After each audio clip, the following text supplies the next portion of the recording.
Lulu Gulf ഫോക്കസിലേക്ക് സ്വാഗതം. Gulf രാജ്യങ്ങളിൽ നിന്നുള്ള ചില വാർത്തകളും അനുഭവങ്ങളും അറിയുമ്പോഴും കേൾക്കുമ്പോഴും അതൊരു അപരിചിതവും ചിലപ്പോൾ അതിശോക്തിപരമായി തോന്നാറുണ്ട്. ജീവിതത്തിൻ്റെ ഏതെല്ലാം പ്രതിസന്ധികളും പ്രതിബന്ധങ്ങളുമാണ് തരണം ചെയ്യേണ്ടി വരുന്നത് എന്ന വേദനയിൽ കുതിർന്ന സാക്ഷ്യങ്ങൾ. ഗൾഫ് പ്രവാസത്തിൻ്റെ കണ്ണീരിൽ നനഞ്ഞ വഴിയോരങ്ങളിൽ ഇങ്ങനെ കുറേ ജീവിതങ്ങളുടെ നെടുവീർപ്പുകൾ കിടപ്പുണ്ട്. പ്രവാസം എന്നത് പലപ്പോഴും അസഹ്യമായ ഒട്ടേറെ അനുഭവങ്ങളിലൂടെയുള്ള തിക്തമായ യാത്രയായി മാറുകയാണ്. ദമാമിൽ നിന്നും MM9 നൽകുന്ന റിപ്പോർട്ട്.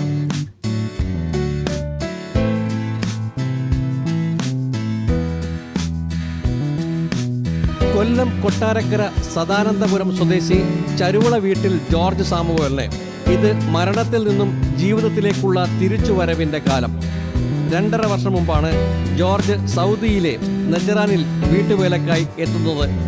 എന്നാൽ ജോർജിനെ കാത്തിരുന്നത് മനുഷ്യമുഖമില്ലാത്ത ലോകത്ത് ആടുകളെയും ഒട്ടകങ്ങളെയും നോക്കുന്ന ജോലിയായിരുന്നു. 800 റിയാൽ ശമ്പളം. പലപ്പോഴും തൊഴിലന്വേഷകരെ കുടുക്കിലാക്കുന്ന പ്രവണത ജോർജ് സാമുവലിൻ്റെ കാര്യത്തിലും സംഭവിച്ചു. വാഗ്ദാനം നൽകിയ ശമ്പളം ലഭിച്ചില്ല. എത്ര പ്രയാസപ്പെട്ടാലും ജോർജ് നിരാശനായി മാറുന്ന സ്വഭാവക്കാരനല്ല. കുടുംബം, ജീവിതം, തിരിച്ചു പോയാലുള്ള മോഹഭംഗം, ഏതൊരു ഗൾഫ് പ്രവാസിയെയും ഗൾഫിൽ പിടിച്ചു നിർത്തുന്ന ഘടകങ്ങൾ. എന്നാൽ സ്ഥിരോത്സാഹിയും കഠിനാധ്വാനിയുമായിരുന്ന ജോർജ് സാമുവലിന് 14 മാസത്തെ കഠിനാധ്വാനം സമ്മാനിച്ചത് ശാരീരിക അസ്വസ്ഥതകൾ മാത്രം. തനിക്ക് നാളിതുവരെ പരിചയമില്ലാത്ത തൊഴിലിനോട് മല്ലടിച്ച് തളർന്നപ്പോൾ എങ്ങനെയെങ്കിലും രക്ഷപ്പെടുക എന്നത് മാത്രമായിരുന്നു ഏക മാർഗം. ജോലി സ്ഥലത്തു നിന്നും രക്ഷപ്പെട്ടു. ഉടമയുടെയും 8 സഹോദരങ്ങളുടെയും കണ്ണിൽ പെടാതിരിക്കാനായി ഒരു ഗുഹയിൽ അഭയം പ്രാപിച്ചു. രാത്രിയായപ്പോൾ നജ്റാൻ ബസ് സ്റ്റാൻഡ് ലക്ഷ്യമാക്കി നടന്നു. ഏകദേശം 40 കിലോമീറ്റർ നടന്നാണ് ബസ് സ്റ്റാൻഡിലെത്തിയത്. അപ്പോൾ ജോർജിന്റെ മനസ്സിലുണ്ടായിരുന്നത് തൻ്റെ അയൽവാസിയായ കരുണനെയായിരുന്നു. ഫോണിൽ വിളിച്ചപ്പോൾ ജുബൈലിൽ ആണെന്ന് പറഞ്ഞു. ജുബൈലിൽ എത്തിയ ജോർജ് 2 മാസക്കാലം ജോലികൾ ചെയ്ത് മുന്നോട്ട് നീങ്ങുമ്പോഴാണ് ഹെർണിയയുടെ ശല്യം ആരംഭിച്ചത്. ഞാൻ ആ രാത്രി മൊത്തം നടന്നു നജറാനിലേക്ക് നടന്നു. വണ്ടിക്കൊക്കെ കൈ കാണിച്ചിട്ടും വണ്ടിയൊന്നും നിർത്തുന്നില്ല. നമ്മുടെ രൂപമൊക്കെ കണ്ടിട്ടാ. മുടിയൊക്കെ വളർന്നു, ദാടിയൊക്കെ വളർന്നു. മുടി മട്ടിക്കാൻ വന്ന് കൊണ്ടുപോകത്തില്ല. കണ്ടു കഴിഞ്ഞാൽ വേറെ ആൾ കാണിച്ചിട്ട് പറയും, കണ്ടോ അവർ കണ്ടോ മുടി വെട്ടാനൊക്കെ നടക്കുന്നത്, അങ്ങനെ നീ നടക്ക് എന്ന് പറയും. തന്നെ ഈ ദുർഘടാവസ്ഥയിൽ നിന്നും സഹായിക്കാൻ ഒരു മനുഷ്യസ്നേഹിയെങ്കിലും ഉണ്ടാവുമോ എന്ന പ്രതീക്ഷ. ഗൾഫ് രാജ്യങ്ങളിൽ അങ്ങനെയൊക്കെയാണ്. ഏത് അപകടാവസ്ഥയിലും കൈത്താങ്ങായി ഏതെങ്കിലും ഒരാൾ അല്ലെങ്കിൽ ഏതെങ്കിലും ഒരു സാമൂഹിക സാംസ്കാരിക സംഘടന അവരെ കാത്തു നിൽക്കുന്നുണ്ടാവും. ജുബൈൽ നവോദയയുടെ ജീവകാരുണ്യ പ്രവർത്തകനായ ഷാജി നിറമേലിൻ്റെ സഹായത്തോടെ ജുബൈൽ ജനറൽ ആശുപത്രിയിൽ നിന്നും ചികിത്സ തേടിയെത്തി. താൽക്കാലികമായ മരുന്നുകൾ ശമനം നൽകുമ്പോഴാണ് മഞ്ഞപ്പിത്തം പിടിപെടുന്നത്. അസുഖം മൂർച്ഛിക്കുന്നതിന് മുൻപ് നാട്ടിലെത്തിക്കുക എന്നതായിരുന്നു കടമ. ഔട്ട് പാസ് ലഭിക്കുന്നതിനായി ജീവകാരുണ്യ പ്രവർത്തകനായ നാസ് വക്കത്തെ സമീപിച്ചു. അവശനായി തോന്നിയ ജോർജിനെ പരിശോധനയ്ക്കായി നാസ് വക്കം ദമാം മെഡിക്കൽ കോംപ്ലക്സ് ആശുപത്രിയിൽ പ്രവേശിപ്പിച്ചതിനെ തുടർന്നാണ് ഒട്ടകങ്ങളിൽ നിന്നും ആടുകളിൽ നിന്നും ഉണ്ടാവുന്ന ബ്രൂസില്ല എന്ന രോഗം പടർന്നതായും ആന്തരിക അവയവങ്ങളെ പൂർണ്ണമായും ബാധിച്ചതായും കണ്ടെത്തിയത്. ഒരു 3 ദിവസം കൂടെയൊക്കെ കിടക്കുക എന്ന് പറയുന്ന എനിക്ക് കേൾക്കാം ഡോക്ടർമാർ. എനിക്ക് വൈകാതാവുന്ന അനുസരിച്ച് ഞാൻ കവിലിൻ്റെ അടുത്ത് പറഞ്ഞു. ഞാൻ പറഞ്ഞു, എനിക്ക് ശരീരത്തിന് വയ്യ, ഈ ആശുപത്രി കാണിക്കണം എന്ന് പറഞ്ഞപ്പോൾ അദ്ദേഹം വേറെ ഏത് പൊട്ട് മരുന്ന് ഗുളിക മേടിച്ചിട്ട് തന്നു. ഞാൻ കുറച്ച് കഴിച്ചു, കുറച്ചങ്ങ് കളഞ്ഞു. 2 തവണ ഹൃദയ ശസ്ത്രക്രിയ നടത്തുകയും കാർഡിയാക് പേസ് മേക്കർ വെച്ച് പിടിപ്പിക്കുകയും ചെയ്തു. പഴുപ്പ് നീക്കുന്നതിന് തലച്ചോറിലും ശസ്ത്രക്രിയ നടത്തി. വൃക്കകൾ പ്രവർത്തനരഹിതമായതിനാൽ 3 തവണ ഡയാലിസിസും വിധേയനായി. നോക്കുക, ഒരു തൊഴിൽ തേടി യാത്ര പുറപ്പെട്ട ഒരു മലയാളിയുടെ അവസ്ഥ. അപൂർവങ്ങളിൽ അപൂർവമായ രോഗമെന്നാണ് ഡോക്ടർമാർ ഇതിനെ പറയുന്നത്. ജോർജിന്റെ ജീവിതത്തിന്റെ ശേഷിക്കുന്ന ദിനങ്ങളെക്കുറിച്ച് ഡോക്ടർമാർ പറയുന്നത് അർദ്ധ അബോധാവസ്ഥയിൽ കേൾക്കുമ്പോൾ തൻ്റെ ദിനങ്ങൾ എണ്ണപ്പെട്ടു എന്ന് മനസ്സിൽ കുറിച്ചിട്ടതായിരുന്നു. 4 മാസത്തോളമാണ് ആശുപത്രിയിൽ കഴിഞ്ഞത്. വലതു ഭാഗത്തിന് അല്പം തളർച്ചയുണ്ടായി. ലക്ഷങ്ങൾ വിലമതിക്കുന്ന ചികിത്സാ സൗജന്യമാണ് ആശുപത്രി അധികൃതർ ചെയ്തത്. ആശുപത്രിയിലെ ഡോക്ടർമാരും നഴ്സുമാരും നൽകിയ സേവനങ്ങളെക്കുറിച്ച് ജോർജിന് വാക്കുകളില്ല. സാറാണ് എന്നെ ഈ നാട്ടിൽ നിന്ന് പാനം നാട്ടിലേക്ക് പാൻ എല്ലാ കാര്യങ്ങളും ചെയ്തു തരുന്നുണ്ട്. ഞാനൊരു ദൈവപുത്രൻ എന്ന് പറയും. ദൈവത്തിൻ്റെ ഒരു മകൻ. അദ്ദേഹം മകന് നാട്ടിലേക്ക് പരിചരണത്തിനും ചികിത്സയ്ക്കും പുറമെ ആശുപത്രി ജീവനക്കാരുടെ സഹായസ്ഥകൾ തേടിയെത്തി വീട്ടുകാർക്ക് ചിലവിനുള്ള പണം അങ്ങനെ നീങ്ങുന്നു. ജുബൈയിൽ നിന്നും നവോദയയുടെ നേതൃത്വത്തിൽ ഷാജി നിലമേൽ 3 തവണയായി 40,000 രൂപ നാട്ടിൽ അയച്ചു കൊടുത്തതും ഓർമ്മിച്ചു. നാസ് ബക്കത്തിന്റെ അവസരോചിതമായ ഇടപെടലാണ് അമ്മയും ഭാര്യയും 3 കുട്ടികളുമുള്ള കുടുംബനാഥനെ രക്ഷിക്കാനായത്. നാട്ടിൽ റബ്ബർ ജോലി ചെയ്തിരുന്ന ജോർജിന് ഇനി ഭാരിച്ച ജോലികൾ ചെയ്യാൻ കഴിയില്ല. എങ്കിലും ജീവിതം തിരിച്ചു കിട്ടിയ ആഹ്ലാദത്തിലാണ് ഈ 37 വയസ്സുകാരൻ. ദർഹിയിൽ നിന്നും ഔട്ട് പാസ് എക്സിറ്റ് അടിച്ചു കിട്ടിയ ജോർജ് ബദർ അൽ റബീ നൽകുന്ന ടിക്കറ്റിൽ അടുത്ത ദിവസം തന്നെ നാട്ടിലേക്ക് പോകുന്നതാണ്. ഞങ്ങൾ കഴിഞ്ഞ എപ്പിസോഡിൽ ഹൈദരാബാദ് സ്വദേശിയുടെ 2 വയസ്സായിട്ടും കണ്ണു തുറക്കാതെ ഉറങ്ങുന്ന ഒരു കുഞ്ഞിൻ്റെയും ആ കുഞ്ഞിനെ ഉറങ്ങാതെ പരിപാലിക്കുന്ന അമ്മയുടെയും കഥ പറഞ്ഞിരുന്നു. ഇപ്പോൾ സൗദിയിലെ ജുബൈയിൽ നിന്നും ഒട്ടകങ്ങളിൽ നിന്ന് വന്ന ബ്രൂസില്ല എന്ന രോഗം പിടികൂടിയ മലയാളിയെക്കുറിച്ചുള്ള റിപ്പോർട്ട്. ഗൾഫ് ജീവിതത്തിന്റെ വർണ്ണാഭമായ അന്തരീക്ഷത്തിനിടയിൽ ഇങ്ങനെയും ചില ജീവിതങ്ങൾ എന്ന ഓർമ്മപ്പെടുത്തൽ മാത്രമാണിത്. മരുഭൂമിയിൽ നിവൃത്തി കേടുകൊണ്ട് ജീവിക്കേണ്ടി വന്ന ജോർജ് സാമുവലിന് നേരിടേണ്ടി വന്ന രോഗങ്ങളുടെ അവസ്ഥ. ബ്രൂസില്ല എന്ന് പറയുന്ന ഒട്ടകങ്ങൾക്കും ആടുകൾക്കും പശുവിനും വരുന്ന അസുഖമാണ് ഈ പാവം മനുഷ്യന് ബാധിച്ചത്. അതുകൊണ്ട് അദ്ദേഹത്തിൻ്റെ അവയവങ്ങൾ ഓരോന്നും, അതായത് ഹൃദയം, കിഡ്നി തുടങ്ങിയ ശരീരത്തിന് ആന്തര അവയവങ്ങളൊക്കെ തന്നെ അതിനെ ബാധിച്ചു. മസ്തിഷ്കത്തിന്, ബ്രെയിനിന് ഓപ്പറേഷൻ വേണ്ടി വന്നു. ഇത്തരം ഒരു അവസ്ഥയിൽ കഴിയേണ്ടി വന്ന ജോർജ് സാമുവലിൻ്റെ ഈ അനുഭവം കണ്ടതിന് ശേഷം ഇതിൻ്റെ ആരോഗ്യപരമായ, ശാസ്ത്രീയമായ ഈ രോഗത്തെക്കുറിച്ചുള്ള വിശകലനമാണ് അടുത്തത്. യഥാർത്ഥത്തിൽ ഈ ബ്രൂസില്ല എന്ന് പറയുന്ന അസുഖം എന്താണ്, എങ്ങനെയാണ് ഇത് ജോർജ് സാമുവലിനെ ബാധിച്ചത്, അത് എങ്ങനെയാണ് ആന്തര അവയവങ്ങളെ അത് എഫക്റ്റ് ചെയ്തത്? ബ്രൂസെല്ല എന്ന് പറയുന്നത് ഒരു ഡോക്ടർ ബ്രൂസ് എന്ന് പറയുന്ന ഒരു സയൻറ്റിസ്റ്റ് ഉണ്ടായിരുന്നു. പുള്ളിയാണ് ഇതിനകത്ത് കുറേ വർക്ക് ചെയ്തത്. അപ്പോൾ ആ പുള്ളിയുടെ പേരിലാണ് ഈ ബ്രൂസെല്ല അറിയപ്പെടുന്നത്. സാധാരണ എന്തെങ്കിലും നമ്മുടെ സ്കിന്നിൽ എന്തെങ്കിലും ചെറിയൊരു മുറിവ് ഉണ്ടെങ്കിൽ ആ മുറിവ് വഴി ഈ ബ്രൂസെല്ലയുടെ ബാക്ടീരിയ ഉള്ളിലേക്ക് കയറാം. അല്ലെങ്കിൽ ചിലപ്പോൾ നമ്മൾ പാല് തിളപ്പിച്ച് കുടിക്കാതിരിക്കുകയാണെങ്കിൽ ചിലപ്പോൾ ആ പാലിൽ നിന്ന് ഈ ബ്രൂസെല്ലയുടെ ബാക്ടീരിയ അതിനകത്ത് ഉണ്ടെങ്കിൽ പാലിൽ നിന്ന് ഇൻഫെക്ഷൻ കയറിയതാവാം. ഒട്ടകവും ഇൻവോൾവ് ആണ്. ഒട്ടകം, പശു ഇതൊക്കെ സിമിലർ ഇതിനകത്ത് വരുന്നതാണ്. അതും ബ്രൂസെല്ല എഫക്റ്റ് ചെയ്യുന്ന ആനിമൽസാണ്. ആനിമൽസിൽ നിന്നാണ് സാധാരണ നമുക്ക് ബ്രൂസെല്ല വരുന്നത്. ഇതൊരു കോമൺ ഡിസീസാണോ? അതായത് ഒട്ടകത്തിൻ്റെയും ആടിൻ്റെയും മാത്രമാണോ, അല്ലെങ്കിൽ ഇത് മറ്റു തലങ്ങളിൽ ഇത് ബാധിക്കാൻ സാധ്യതയുണ്ടോ? സാധാരണക്കാർക്ക് ഈ ഒട്ടകങ്ങളെ പരിപാലിക്കാത്ത അല്ലെങ്കിൽ അതുമായി ഇടപഴകാത്ത ആളുകൾ കൂടി ഇത് വരാൻ സാധ്യതയുണ്ടോ? ഇത് റെയറാണ്. ഒരു വർഷത്തിൽ ഒരു ഏകദേശം 5 ലക്ഷം ആൾക്കാർക്കാണ് മൊത്തം വേൾഡിൽ ഇത് പറയപ്പെടുന്നത്, വരുമെന്നുള്ളത് റിപ്പോർട്ട് ചെയ്യുന്നത്. മെയിനായിട്ട് ഇത് ബ്ലഡിൽ കയറിയിട്ട് ഇത് സെല്ലിനകത്തേക്ക് കയറും. സെല്ലിനകത്തേക്ക് കയറിയിട്ട് ഇത് യൂഷ്വലി എഫക്റ്റ് ചെയ്യുന്ന ജോയിൻസിനെ എഫക്റ്റ് ചെയ്യും. ജോയിൻസിനെ എഫക്റ്റ് ചെയ്യുന്നുണ്ട്. നല്ല ജോയിൻറ്റ് പെയിൻ ഉണ്ടാവും. എസ്പെഷ്യലി ബാക്കിലെ ജോയിൻറ്റ്സ്, കാലിൻ്റെ ജോയിൻറ്റ്സ്, അതിനൊക്കെ എഫക്റ്റ് ചെയ്യും. കുറേ നാളായിട്ടുള്ള ബ്രൂസെല്ലയുടെ അസുഖമാണെങ്കിൽ ഇത് ചിലപ്പോൾ ഹാർട്ടിനെ എഫക്റ്റ് ചെയ്ത് വാൽവിന് പ്രോബ്ലംസ് ഉണ്ടാക്കാം. ഇദ്ദേഹത്തിന് അതുകൊണ്ടായിരിക്കണം അവർ ഓപ്പൺ ഹാർട്ട് സർജറി അവർ ചെയ്തത്. കിഡ്നി അത്ര കോമൺ ആയിട്ടില്ല, പക്ഷേ കിഡ്നിയിൽ ഇൻഫെക്ഷൻ വരാം. യൂറിനറി ഇൻഫെക്ഷൻ വരാം, കിഡ്നിയിൽ ഇൻഫെക്ഷൻ വരാം. ഈ രോഗം വന്നാൽ അത് ഏതെല്ലാം അവസ്ഥകളിലേക്ക്, അതായത് മരണത്തിലേക്ക് പോലും എത്തിക്കും ഉള്ള ഒരു രോഗമാണിത്. ഇത് എങ്ങനെയാണ് ജോർജ് സാമുവലിനെ ബാധിച്ചുണ്ടാവാൻ സാധ്യത? ഇത് സാധാരണ ബാക്ടീരിയ ആയതുകൊണ്ട് ഇൻഫെക്ഷനാണ് ഇത് കോമൺ ആയിട്ട് ഉണ്ടാക്കുന്നത്. ഇൻഫെക്ഷൻ ആയതുകൊണ്ട് തന്നെ പനിയാണ് സാധാരണയായിട്ട് കാണുന്നത്.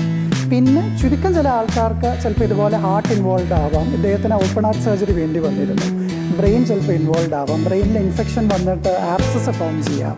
പിന്നെ ജോയിൻറ്റ്സ് ഇൻവോൾവ് ആവാം. നല്ല ജോയിൻറ്റ് പെയിൻസ് ഉണ്ടാവാം. പിന്നെ സ്കിന്നിൽ ചിലപ്പോൾ റാഷ് വരാം, വയറിൽ പ്രോബ്ലംസ് വരാം. ഓൾമോസ്റ്റ് ഓൾ സിസ്റ്റംസ് ബോഡിയിലെ ബ്രൂസെല്ല എഫക്റ്റ് ചെയ്യാം. ഇതുപോലെ ഗൾഫ് രാജ്യങ്ങളിലെ മരുഭൂമികളിൽ മലയാളികൾ ഇങ്ങനെ ഒട്ടകങ്ങളെയും ആടുകളെയും പശുക്കളെയും മേയ്ക്കേണ്ടുന്ന ഒരു അവസ്ഥയിലേക്ക്, ജോലിയിലേക്ക് എത്തപ്പെടുന്നുണ്ട്. അപ്പോൾ അവർക്കൊക്കെ തന്നെ ഇതൊരു ഗുണപാഠം, ഒരു സന്ദേശമല്ലേ ഇത്? ജോർജ് സാമുവലിന് വന്നതുപോലുള്ള ബ്രൂസില്ല എന്ന് പറയുന്ന അസുഖം വരാൻ സാധ്യതയുണ്ട്. അതിനെന്താണ് കാരണം, അത് എന്തുകൊണ്ടാണ് വരുന്നത് എന്നതിനെക്കുറിച്ചുള്ള ശാസ്ത്രീയമായ നിഗമനം കൂടി വന്നാൽ അത്തരം ആളുകൾക്ക് അതൊരു ഗുണകരമായി മാറില്ലേ? മെസ്സേജ് എന്താണെന്ന് വെച്ചാൽ, ഒന്ന്, പാൽ എപ്പോഴും തിളപ്പിച്ചിട്ട് തന്നെ കഴിക്കണം. ഇപ്പം ഫ്രഷ് ആണ് റോ ആണെന്ന് വിചാരിച്ചിട്ട് അത് തിളപ്പിക്കാതെ കഴിക്കരുത്. എന്തെങ്കിലും അതിനകത്ത് ഇൻഫെക്ഷൻ ഉണ്ടെങ്കിൽ അത് പോകണമെങ്കിൽ അത് തിളപ്പിച്ചിട്ടേ കഴിക്കാവുള്ളൂ. ആടിൻ്റെ പാലാണെങ്കിലും ഒട്ടകത്തിൻ്റെ ആണെങ്കിലും പശുവിൻ്റെ ആണെങ്കിലും. 2, മീറ്റ് ഐറ്റംസ് കഴിക്കുമ്പോൾ നന്നായിട്ട് വേവിച്ചിട്ട് വേണം കഴിക്കാനായിട്ട്. 3, എന്തെങ്കിലും സ്കിന്നിൽ എന്തെങ്കിലും കട്ടോ ചെറിയ മുറിവുകളൊക്കെ ഉണ്ടെങ്കിൽ അത് അപ്പം തന്നെ ട്രീറ്റ് ചെയ്ത് ഒരു പ്ലാസ്റ്റർ വെച്ചിട്ട് ക്ലോസ് ചെയ്ത് വെക്കണം. അത് ഓപ്പണായിട്ട് വെക്കരുത്. എന്തെങ്കിലും പനിയോ ബുദ്ധിമുട്ടുകളോ ഉണ്ടെങ്കിൽ ഉടനെ ട്രീറ്റ്മെൻറ്റ് എടുക്കുക. അപ്പോൾ ഇതിൽ നിന്നെല്ലാം നമ്മൾ മനസ്സിലാക്കേണ്ടത് ബ്രൂസെല്ല എന്ന് പറഞ്ഞൊരു അസുഖമുണ്ട്. അത് പാലിൽ കൂടെ വരുന്നതാണ്, മീറ്റിൽ കൂടെ അത് വരാം.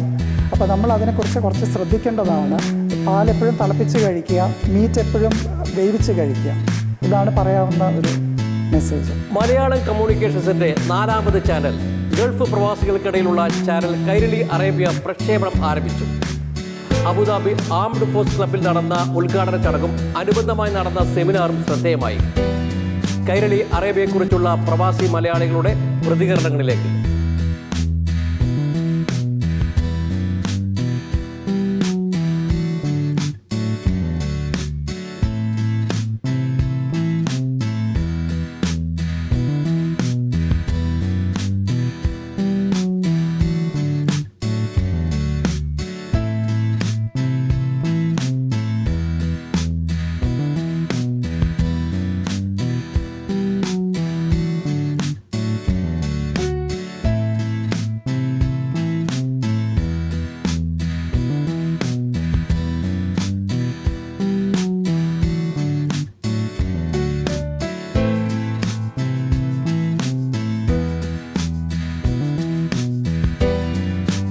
മലയാളം കമ്മ്യൂണിക്കേഷൻസ് ലിമിറ്റഡിന്റെ പുതിയ ചാനലായ കൈരളി അറേബ്യ ഗൾഫ് മലയാളികളുടെ കുടുംബ സദസ്സുകളിൽ പ്രിയങ്കരമാകുന്നു.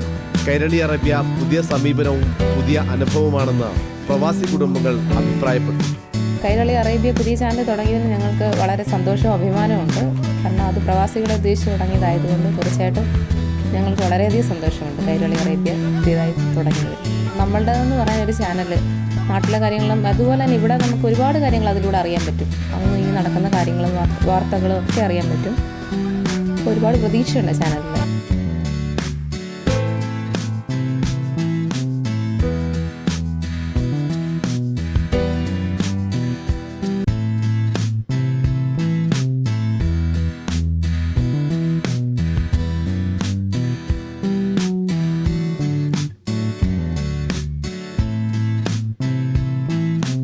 ഏറെ കാത്തിരുന്ന കൈരളി അറേബ്യ യാഥാർത്ഥ്യമായതിൽ അഭിമാനവും സന്തോഷവും ഉണ്ടെന്ന് ഷാർജയിലെ ഈ കുടുംബം പറഞ്ഞു. വളരെ സന്തോഷമുണ്ട് കൈരളി അറേബ്യ വന്ന് കണ്ട്. നല്ല നല്ല പ്രോഗ്രാമുകളാണ് ഇതിലുള്ളത്. പിന്നെ കുട്ടികൾക്കൊക്കെ ഇഷ്ടപ്പെടുന്ന രീതിയിലുള്ള പ്രോഗ്രാമുകൾ നല്ലതായിട്ടുണ്ട്. പിന്നെ വളരെ സന്തോഷമുണ്ട് ഈ പ്രോഗ്രാമുകൾ ഇവിടെ നിന്ന് കാണാൻ പറ്റും. കുട്ടികൾക്കായാലും ഞങ്ങൾക്കായാലും നല്ല നല്ല പ്രോഗ്രാമുകളും ന്യൂസുകളും ഒക്കെ പുതിയ രീതിയിലാണ് ഇപ്പോൾ കൈരളി അറേബ്യയിൽ വന്നിട്ടുള്ളത്.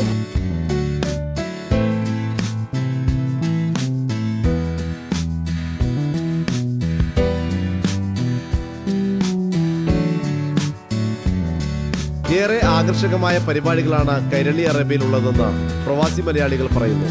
വീട്ടമ്മമാർക്കും കുട്ടികൾക്കും ഒന്നിച്ചിരുന്ന് കാണാൻ കഴിയുന്ന ചാനലാണ് കൈരളി അറേബ്യ എന്ന് കുടുംബിനികൾ അഭിപ്രായപ്പെട്ടു. ഇഷ്ടമായിട്ടുണ്ട് അത് കൈരളി അറേബ്യ വന്നത്. എല്ലാം കൊണ്ടും നന്നായിട്ടുണ്ട്. ഞങ്ങൾ കണ്ടിരുന്നു. ഇപ്പം മകൻ വെച്ച് തരികയും ചെയ്തു. അപ്പോൾ കണ്ടു. ഇഷ്ടമായിട്ടുണ്ട് ഒരുപാട്. ഇനി നന്നാവട്ടേന്ന് ആശംസിക്കുന്നു. കൈരളി അറേബ്യയിൽ ഓരോ മണിക്കൂർ ഇടവിട്ടുള്ള വാർത്തകൾ ആകർഷകമാണെന്നും ഇവർ അഭിപ്രായപ്പെട്ടു. കൈരളി TV സ്ഥിരമായിട്ട് നമ്മൾ കാണാറുണ്ട്. പ്രത്യേകിച്ച് 10:30-ക്കുള്ള വാർത്ത കാണാറുണ്ട്. അതൊരു നല്ല ഗൾഫിലുള്ള കാര്യങ്ങളൊക്കെ നമുക്ക് കാണിക്കാറുള്ള ഒരു ഇതായിരുന്നു. ഇപ്പം കൈരളി അറേബ്യ വന്നതോടെ അതിനകത്ത് സ്പോർട്ട് ന്യൂസൊക്കെ വന്നിട്ടുണ്ട്. നന്നായിട്ടുണ്ട്. കൈരളി TVയിലെ പട്ടുറുമാൽ പോലെ ഒട്ടുമിക്ക പരിപാടികളും ഗൾഫ് മലയാളികൾക്കിടയിൽ പ്രിയങ്കരമാണെന്നും കൈരളി അറേബ്യയിലൂടെ ഇത്തരം പരിപാടികൾ കാണാൻ കഴിയുന്നതിൽ ഏറെ സന്തോഷമുണ്ടെന്നും ഈ കുടുംബം അഭിപ്രായപ്പെട്ടു. കൈരളി അറേബ്യ കൂടെ വന്നതിൽ ഭയങ്കര ഒരുപാട് സന്തോഷമുണ്ട്. ഞങ്ങൾ ഫാമിലിയൊക്കെ ആയിട്ടിരുന്ന നല്ല നല്ല പ്രോഗ്രാംസ് അതിൽ കാണാറുള്ളതാണ്. ഇനിയും അത് ഒരുപാട് ഉയരത്തിലും വിജയത്തിലും എത്തട്ടെ എന്ന് ആശംസിക്കുന്നു. അതുപോലെ ഇപ്പോൾ ആഗ്രഹിക്കുകയും കൂടി ചെയ്യണം നല്ല പ്രോഗ്രാംസ് അതിലുണ്ടാവട്ടെ. കുട്ടികളും കൈരളി അറേബ്യയെ വരവേറ്റു. കൈരളി TV കാണാറുണ്ടായിരുന്നു. കൈരളി അറേബ്യ വന്നു കണ്ട് കുറേ ഇഷ്ടമായി.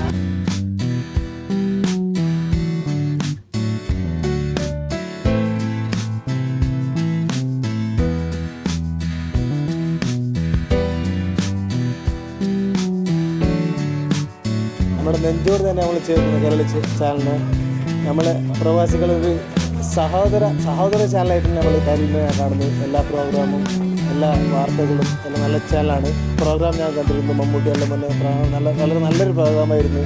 വളരെ വിജയിച്ച നല്ലൊരു പ്രോഗ്രാമായിരുന്നു. ഞങ്ങളുടെ സപ്പോർട്ട് തീർച്ചയായും പ്രവാസികളുടെ എല്ലാ പ്രവാസികളുടെ സപ്പോർട്ട് തീർച്ചയായും കൈരള ചാനലിന്. അടുത്തത് ഗ്രീൻ ഫോക്കസ്.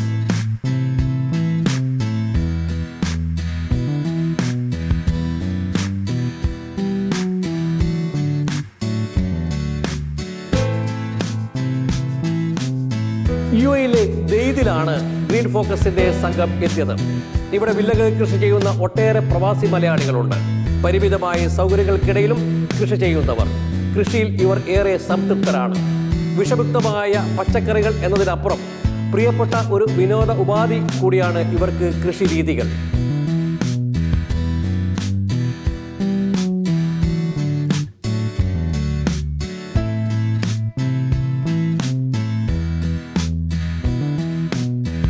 ദെയ്ദിലെ സുഹൃത്തുക്കളായ അഷ്റഫും സൈഫുദ്ദീനും ഒരുക്കിയ കൃഷിത്തോട്ടത്തിലാണ് ഇന്ന് ഗ്രീൻ ഫോക്കസ് ഉള്ളത്. കൃഷി രീതികൾ ഏത് തലമുറയ്ക്കും ഒരു ആവേശം തന്നെയാണ്. നാട്ടിൽ പാടത്തും പറമ്പിലും കൃഷി ചെയ്തിരുന്ന പ്രവാസി മലയാളികൾ കടൽ കടന്ന് ഇവിടെ എത്തുമ്പോഴും നമ്മുടെ പാരമ്പര്യത്തെ കൃഷിരീതികളെ കൈവിടുന്നില്ല. ഉള്ള സ്ഥലത്ത് അത് ഫ്ളാറ്റിലെ ബാൽക്കണിയോ വില്ലയോ എന്തുമാകട്ടെ, അവിടെ കഴിയാവുന്ന രീതിയിൽ കാർഷിക വിളകൾ നട്ടുവളർത്തുന്നു.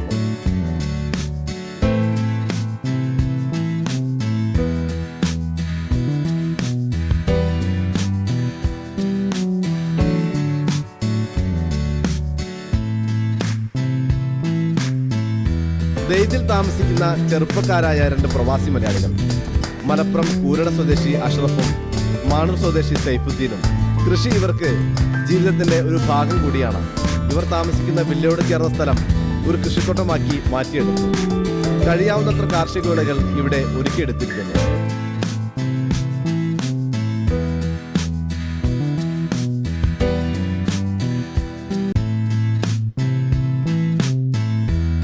കൃഷിയിൽ നേരത്തെ ഉണ്ടായിരുന്ന താല്പര്യത്തെ പ്രവാസ ലോകത്തും അഷ്റഫ് നട്ടുവളർത്തിയപ്പോൾ ഇവിടെയും കൃഷിത്തോട്ടം യാഥാർത്ഥ്യമായി.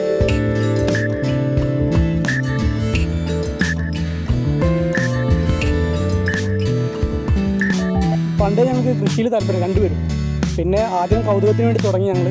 പിന്നെ അതിൽ നിന്ന് ഞങ്ങൾക്ക് ചെറുതായിട്ട് നമുക്ക് വളരെ വിഷമുക്തമായിട്ട് ഭക്ഷണം അത് കിട്ടുന്നുള്ള വലിയ കാര്യമാണല്ലോ. ഇന്നിപ്പോൾ മാർക്കറ്റിൽ കിട്ടുന്ന ഏത് സാധനങ്ങൾ എടുക്കുകയാണെങ്കിൽ എന്തെങ്കിലുമൊക്കെ കീടനാശിനികളൊക്കെ ഉപയോഗിച്ചിട്ടുണ്ട്. ഞങ്ങളിവിടെ അങ്ങനെ അതുകൊണ്ട് തന്നെ നമുക്ക് ഇവിടുന്ന് ഇപ്പോൾ നമ്മളിപ്പോൾ മല്ലിച്ചപ്പൊക്കെ കറി ഭാഗമായിക്കൊണ്ടിരിക്കുമ്പോൾ കട്ട് ചെയ്ത് അതിനകത്തിടുന്നു.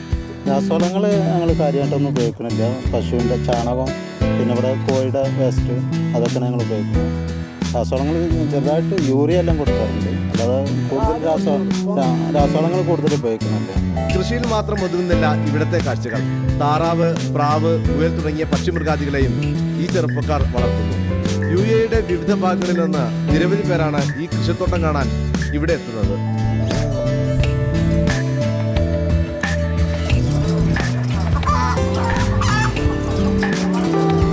ചെറുപ്പക്കാരായ പ്രവാസി മലയാളികൾക്ക് ഒരു മാതൃക കൂടിയാണ് അഷ്റഫും സൈനുദ്ദീനും. വിഷമുക്തമായ പച്ചക്കറികൾ എന്നത് യാഥാർത്ഥ്യമാക്കാൻ ഈ യുവതലമുറയുമുണ്ട്.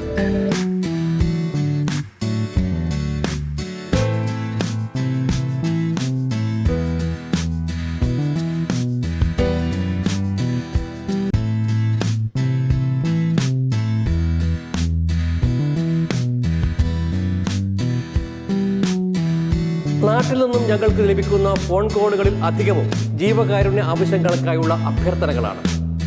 കിഡ്നി അസുഖം ബാധിച്ചവർ, ഹൃദയ സംബന്ധമായ രോഗമുള്ളവർ, വീടില്ലാത്തവർ, വിധവകൾ, ഗൾഫിൽ കാണാതായവർ, ഇങ്ങനെ ഒട്ടേറെ ദുരന്തങ്ങളിലൂടെ കടന്നു പോകുന്നവർ. അവർക്ക് സാമ്പത്തിക സഹായം ആവശ്യമാണ്, അനിവാര്യമാണ്. പക്ഷേ എങ്ങനെ ലഭിക്കും?